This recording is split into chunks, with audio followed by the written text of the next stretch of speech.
En este video vamos a hablar de dos profetas. El primero es Joel y luego vamos a hablar de Jonás. Empecemos entonces ahora hablando de Joel. En primer lugar vamos a hablar acerca de la paternidad del libro. El autor, el autor del libro. Joel, que significa Jehová es Dios, fue un profeta llamado a predicar en Judá, y él es de Judá también. En cuanto a su biografía, vamos a ver rápidamente su biografía. No se sabe mucho acerca del profeta Joel. De lo que se revela simplemente está en estos tres capítulos que contiene el libro de Joel. Él fue obviamente enviado, escogido por Dios a predicar a Judá. Y la predicación de él estuvo involucrado en cuanto a los futuros eventos del libro. Él habló acerca de las plagas de langosta.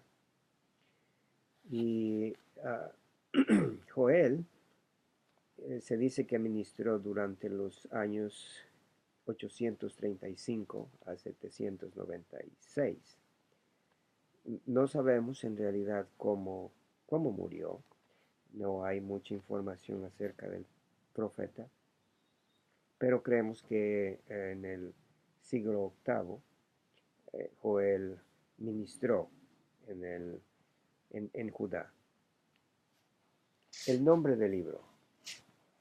El nombre del libro lleva el nombre del autor, obviamente, el profeta Joel. En cuanto a la autenticidad del libro, es muy importante que tomemos en cuenta este aspecto, ya que muchos teólogos liberales han tratado de discriminar o retar la autenticidad de este libro. Hay muchas opiniones en cuanto al autor y a la fecha. Como dije anteriormente, hay mucha discrepancia en cuanto especialmente a la fecha. Y Joel es uno de los libros que no sabemos con exactitud o con seguridad la fecha de su ministerio. Sin embargo, creemos que Joel ministró en el octavo siglo.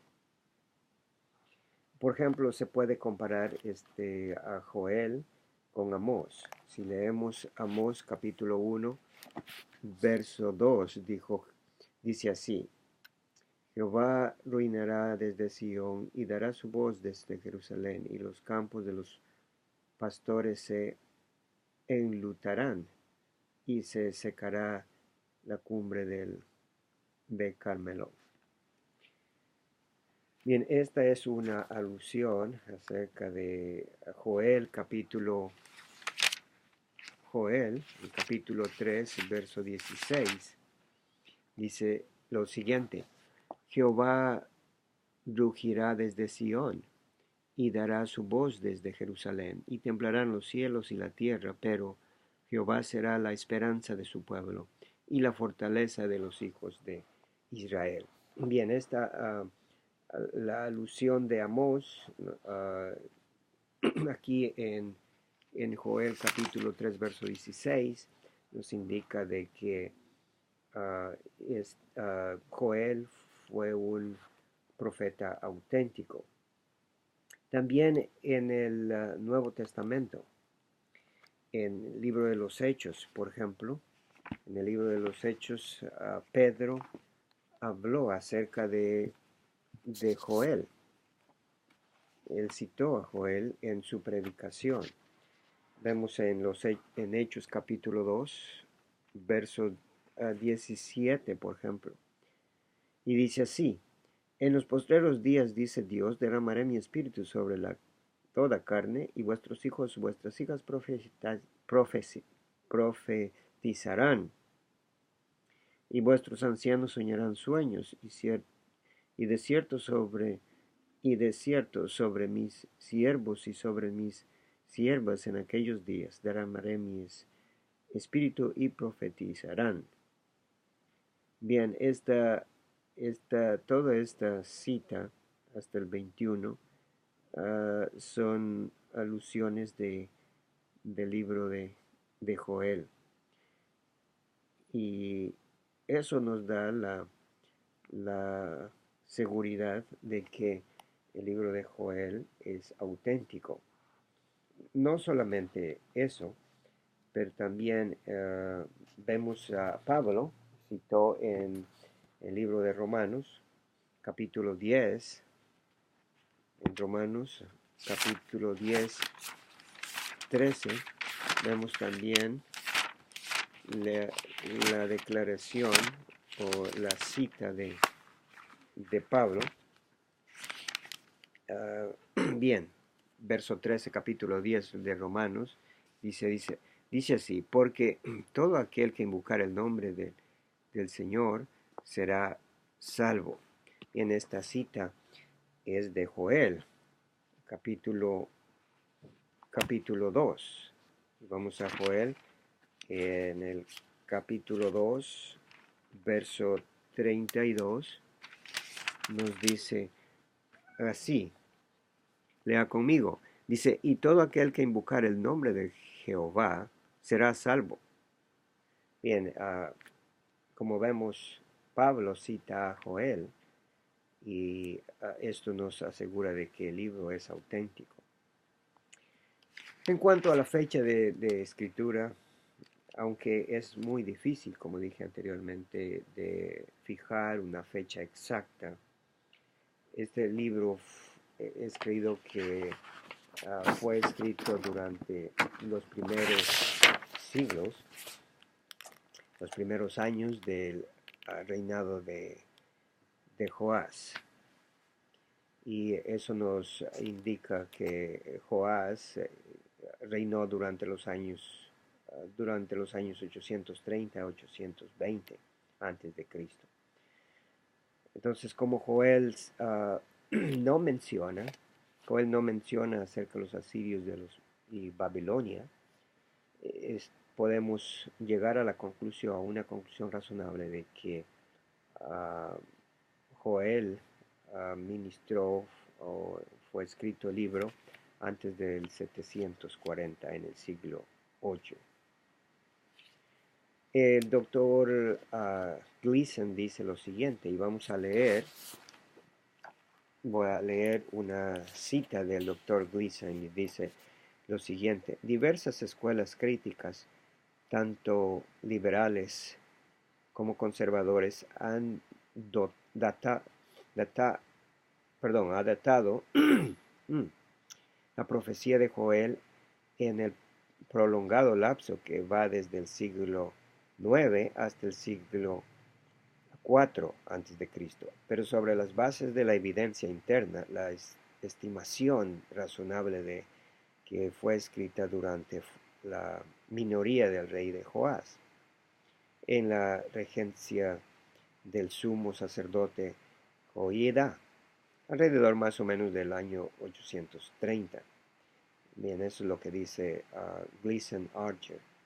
Entonces, debemos considerar la evidencia interna, nos da un mayor peso para creer que este libro fue escrito en el siglo VIII.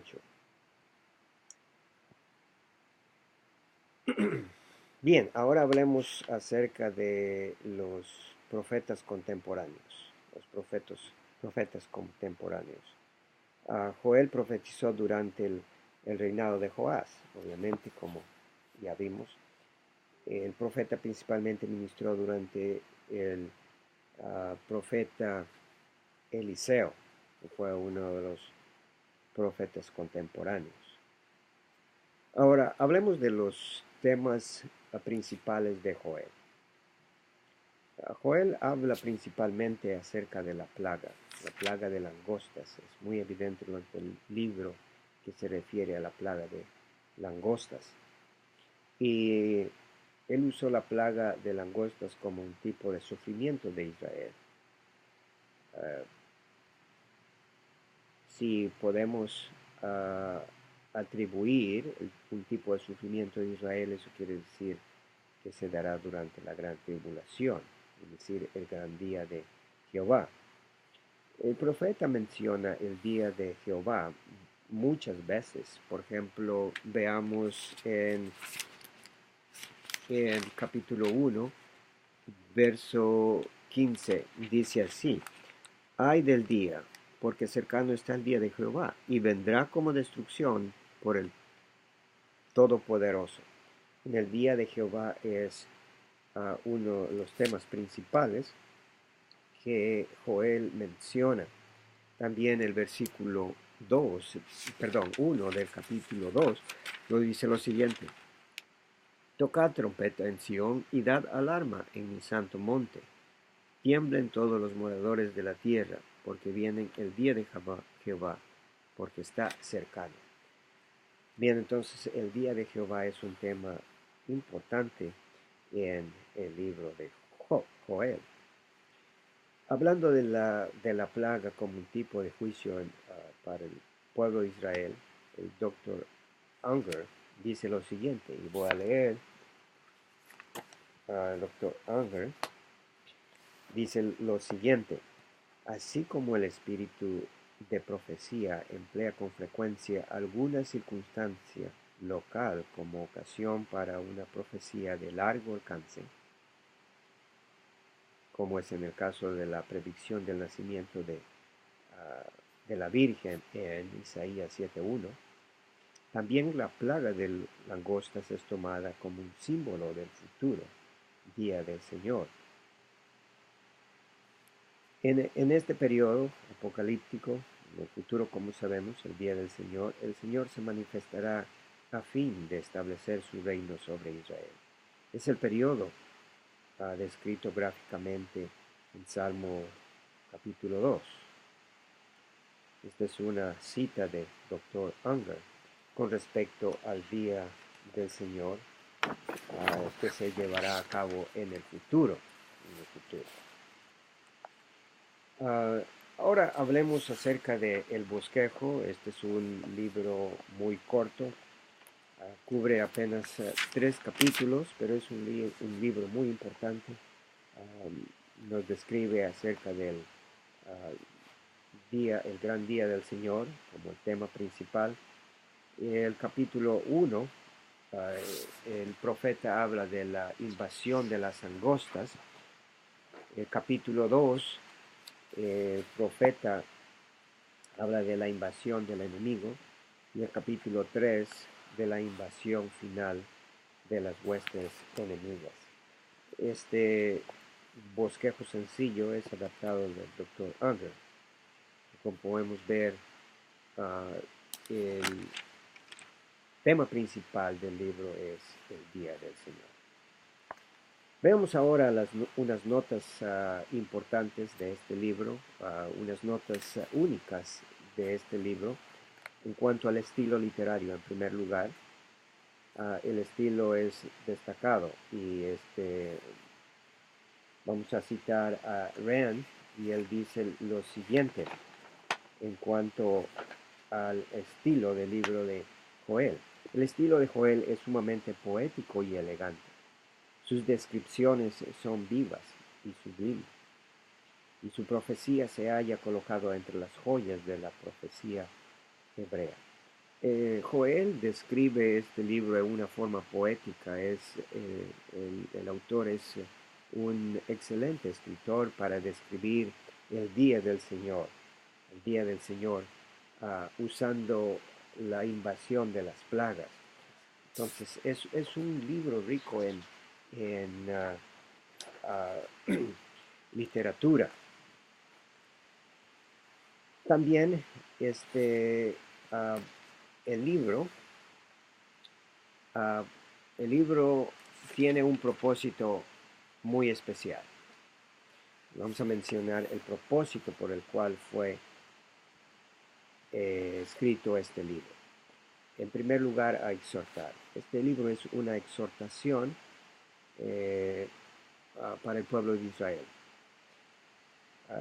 La horrible condición pecaminosa del pueblo de Israel es evidente. Y Joel, de una forma drástica y mencionando esta invasión de plagas, trata de evitar el juicio de Israel. Sin embargo, la situación pecaminosa urge al pueblo, perdón, al profeta Joel, el de ir a predicar en contra del pecado de Israel. Y el doctor Turner nos dice lo siguiente, voy a citar a Turner. Dice: la misión de Joel fue manifestar a su pueblo que la triste condición de la vida espiritual era la causa de que Dios enviara la plaga y exhortar a la nación al arrepentimiento como el primer paso para regresar a Dios. Bien, Unger está mencionando en cuanto a la exhortación de Joel como el propósito principal del libro, exhortar al pueblo de Israel para que regrese a Dios. Y el arrepentimiento es el primer paso para regresar a Dios. En segundo lugar, o el segundo propósito por el cual fue escrito este libro es animar. También Joel no solamente da una exhortación acerca del pecado, pero también anima. Anima para que el pueblo de Israel se arrepienta y cambie de actitud. Y Joel habla acerca de las bendiciones del tiempo futuro de Israel, las bendiciones que aunque Israel va a ser juzgado, también Israel va a recibir una gran bendición de parte de Dios. Hablemos ahora del día de Jehová. Este es el tema principal, como mencionamos en el libro de Joel, el día de Jehová. El día de Jehová es una intervención directa de parte de Dios en los eventos relacionados con el hombre, especialmente el juicio. Y puede referirse a un evento pasado como también a un evento futuro. En los eventos pasados incluyen el juicio de Israel y también de las naciones. Como vimos en la historia, sabemos que el pueblo de Israel fue llevado a cautiverio, al Reino del Norte en primer lugar, en el 722 y luego en 586 el Reino del Sur. De eso se trata el Día del Señor. Pero también el Día del Señor es un evento escatológico y trata de la gran tribulación en especial. La gran tribulación en el futuro, que el pueblo de Israel va a pasar este gran sufrimiento.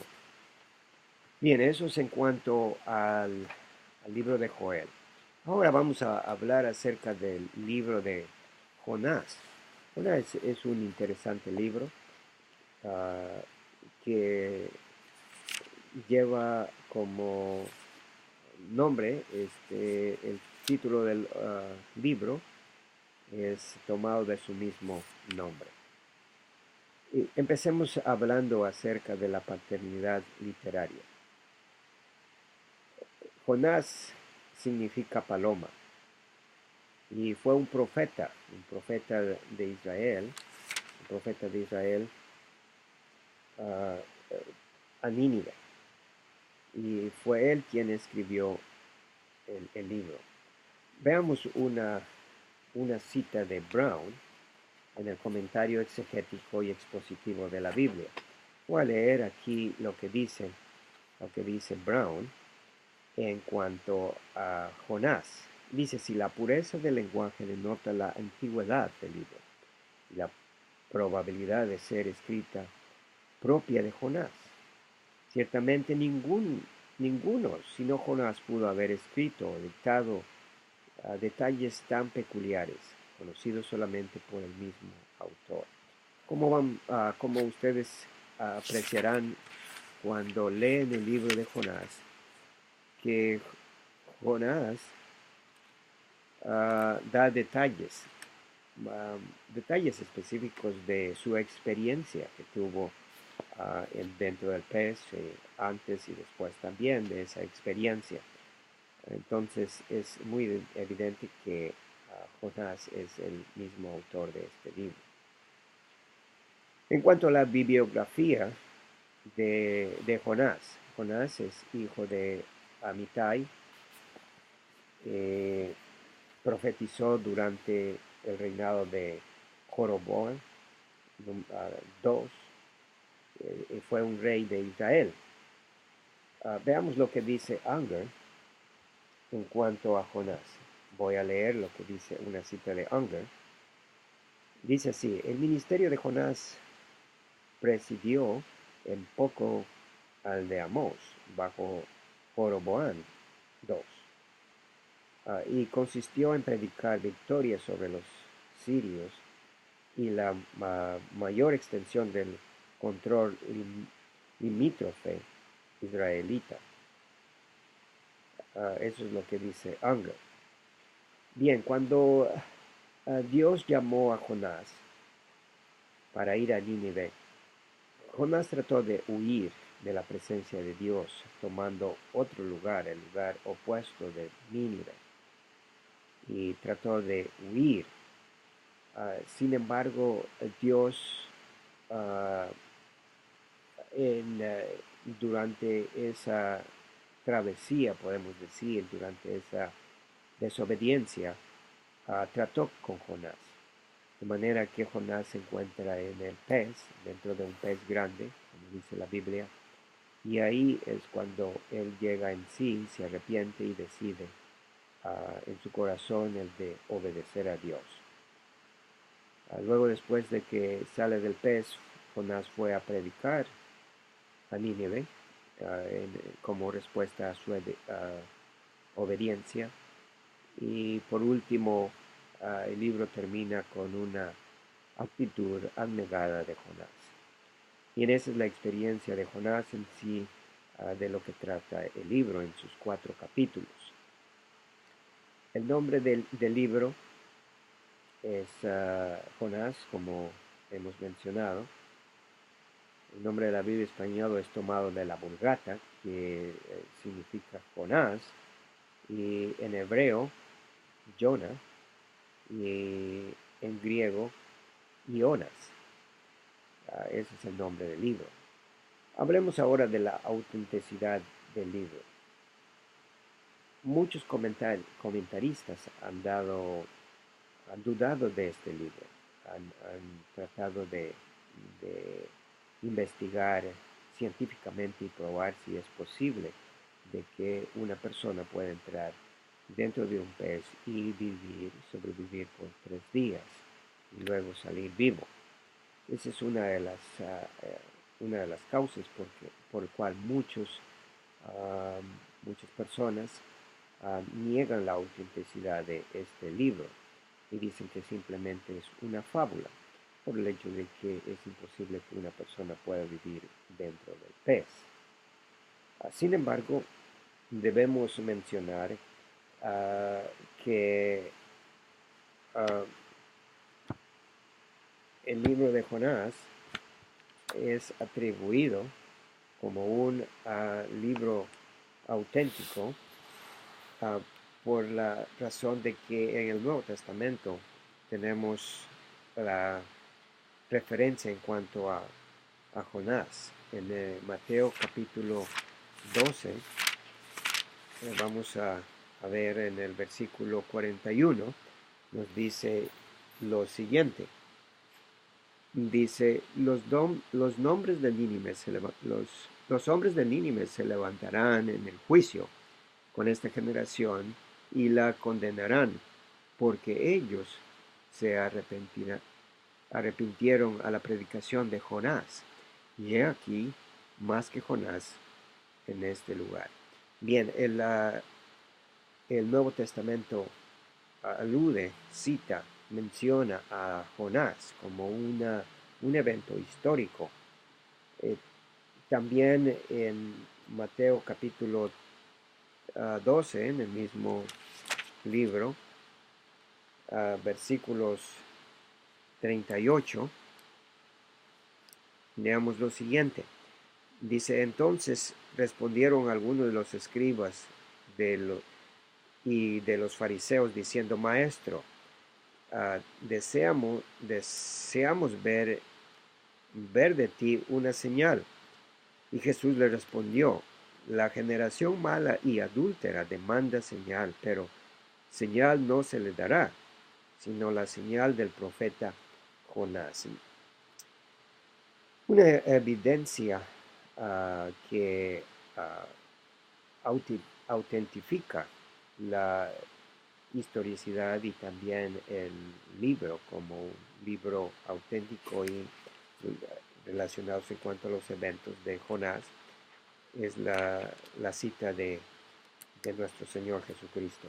Jesucristo mencionó acerca de Jonás y yo creo que esa es una evidencia que nos indica la autenticidad del libro de Jonás y también un libro que habla de estos eventos históricos reales. En cuanto a la fecha, creemos que Jonás ministró durante el reinado de Joroboam II, es decir, en los años 782 a 753 a.C. Según la cronología de Whitson, Jonás ministró entre los años 785 a 770. Y en eso es en cuanto al ministerio, a la fecha de escribir, a la fecha de escritura. Hablemos ahora de los profetas contemporáneos. No hay en realidad profetas contemporáneos. Podemos ver que no existen, necesito encontrar mi batería se está terminando. Bien, no hay otros profetas en que podamos aludir a Jonás. Que en cuanto a los temas principales, obviamente el libro de Jonás es básicamente una biografía, de Jonás, de lo que le pasó. Contiene este libro la historia de Jonás y los eventos relacionados a su llamamiento al ministerio en Nínive.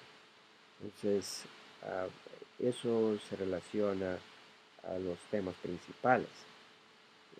Vemos aquí a Jonás, en primer lugar, como una persona desobediente, que no quiere obedecer a Dios. Y luego después vemos que ya después de que Dios trata con Jonás, Jonás cambia de actitud, de una actitud arrogante o abnegada, decide obedecer a Dios y finalmente Dios salva al pueblo de Nínive y Jonás tiene arrogancia, tiene una actitud muy opuesta a la actitud de Dios. Él obviamente no quería que los de Nínive aceptaran a Cristo y a Dios, para que sabía Jonás que Dios es misericordioso en perdonar los pecados de no solamente el pueblo de Israel, pero también a otros pueblos. Y vemos aquí la evidencia de la misericordia de Dios al perdonar los pecados de esta gran nación que era enemiga de Israel. Y por esa razón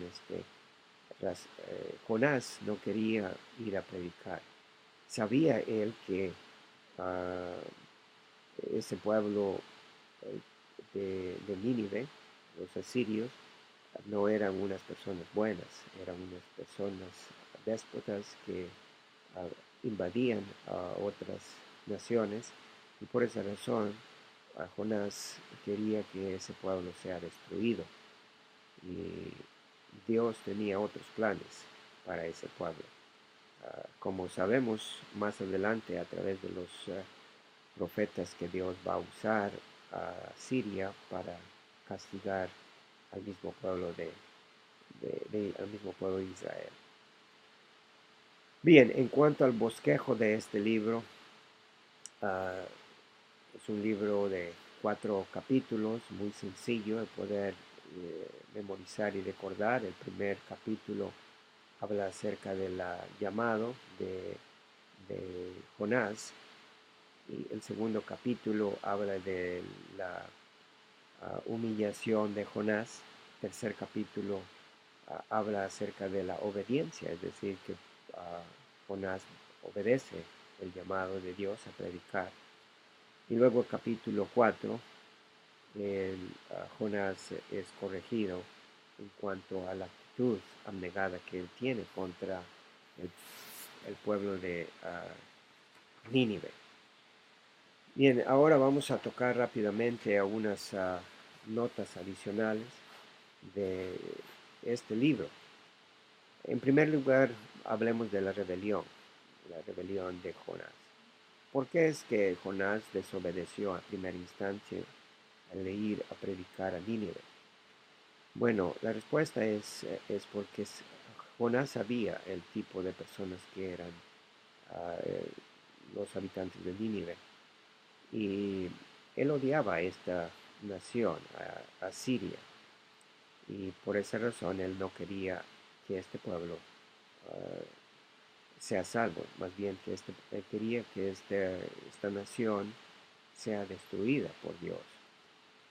Sin embargo, vemos a través del libro que Dios tiene unos planes diferentes. Yo creo que por esa razón entonces Jonás no quería ir a predicar a Nínive. Queda en cuanto al gran pez. Muchos teólogos liberales han dicho de que es imposible que una persona pueda vivir por 3 días en un pez y salir vivo.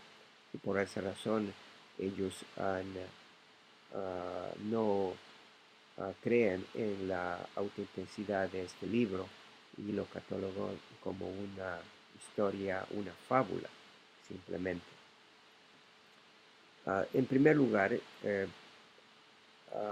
debemos mencionar de que científicamente se ha comprobado que varios hombres fueron tragados por una ballena y salieron con vida.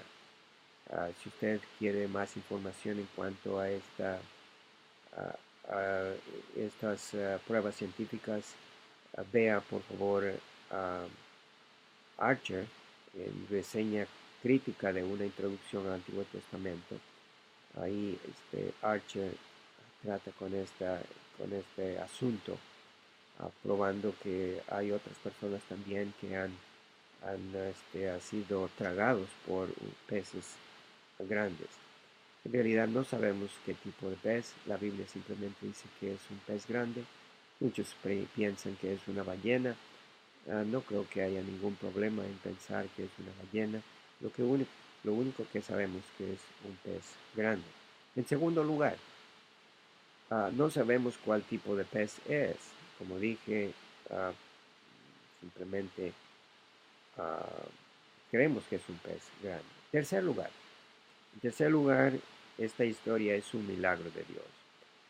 Así que cualquiera que sea la crítica, este es un milagro que sucedió a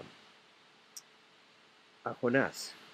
Y Dios, como hemos visto a través de la historia en el Antiguo Testamento, hace milagros y hace lo imposible. Y no podemos dudar que aquí en este caso, sea lo que haya sido, ah, que Jonás, ah, el caso de Jonás fue una obra divina, que fue Dios quien preparó ese pez, como lo relata claramente Jonás, que Dios preparó ese pez y que él experimentó 3 días ahí.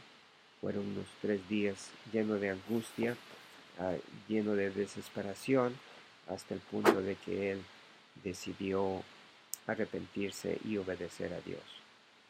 Bien, esto es en cuanto a Jonás. Y ya hemos hablado entonces de Joel y el libro de Jonás. Que Dios les bendiga.